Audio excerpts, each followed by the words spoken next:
Global star Ram Charan అంటే pro TDP మరియు pro YSRCP మీడియాల్లో విపరీతమైన భయం ఉంది. ఆ భయానికి కారణం రామ్ చరణ్ గారు ఫ్యూచర్ పాలిటిక్స్లో మరో పవన్ కళ్యాణ్ అవుతారేమో అనే ఆందోళన కావచ్చు. సరే, కారణాలు ఏవైనా గేమ్ చేంజర్ని తొక్కేయడానికి pro TDP media, pro YSRCP media విపరీతంగా ప్రయత్నాలు చేస్తోంది. అందులో భాగంగానే సినిమాకు సంబంధించి నెగిటివ్ రివ్యూలను స్ప్రెడ్ చేస్తోంది. సోషల్ మీడియా వరకు అయితే అనుకోవచ్చు, కానీ ఈరోజు మెయిన్ స్ట్రీమ్ మీడియాలో కూడా నెగిటివ్ రివ్యూలు దర్శనం ఇచ్చాయి. ఎన్టీవీ వాడు గేమ్ చేంజర్పై విషం చిమ్ముతూ నెగిటివ్ రివ్యూ ఇచ్చాడు. మరో ప్రక్క pro TDP YouTube channels, pro YSRCP YouTube channels కూడా గేమ్ చేంజర్పై యథాశక్తి విషం చిమ్మారు. గతంలో ఆచార్య, భోళా శంకర్ సినిమాలను కూడా ఇలాగే డ్యామేజ్ చేసే ప్రయత్నాలు చేశాయి ఆ media channels. Game changer cinema నిజంగానే పర్వాలేదు, బాగుంది అనే స్థాయిలో ఉంది.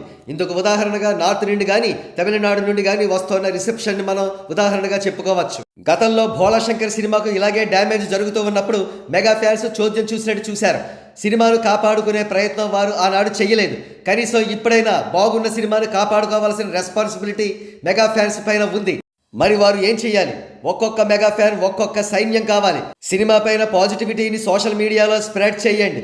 వందలాది మందికి షేర్ చేయండి. వాట్సాప్లో షేర్ చేయండి. మీ బంధువులతో, స్నేహితులతో కలిసి సినిమా చూడండి. ఒక చెత్త సినిమా అయితే ఇలాంటి సలహాలు ఇవ్వక్కర్లేదు. కానీ గేమ్ చేంజర్ నిజంగానే మంచి సినిమా, మెసేజ్ ఓరియంటెడ్ సినిమా. ఇటువంటి సినిమాలను కాపాడుకోవాల్సిన బాధ్యత ప్రతి తెలుగు ప్రేక్షకుడికి కూడా ఉంది.